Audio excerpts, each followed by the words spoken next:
வாழ்க்கையில் நம்ம நேசித்த ஒருத்தரை இழக்கிறதுங்கிறது தாங்க முடியாத துயரம் தான். அந்த துயரத்துலேருந்து மேல முடியாமல் தவிச்ச ஒரு தாய்க்கு புத்தர் எப்படி உண்மையை புரிய வைக்கிறாருன்னு இந்த கதையில் பார்க்கலாம். கிசா கௌதமின்ற பெண் தன்னோட ஒரே மகனை இழந்து வாடுறா. தான் மகனை உயிர்ப்பிக்க யாரால முடியும்னு அழுதுகிட்டே அலைஞ்சவ கடைசியில் புத்தர் கிட்ட வரா.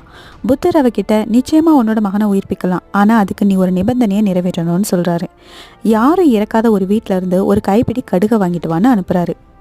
அந்த கிசா கௌதமி ஊர் முழுசும் அலையிறா. ஒவ்வொரு வீட்லேயும் கடுகு இருந்துச்சு. ஆனால் எங்கள் வீட்டில் தந்தை இறந்துட்டாரு, பிள்ளை இறந்துருச்சு, மனைவி இறந்துட்டாங்க இப்படின்ற பதில் தான் வந்துச்சு.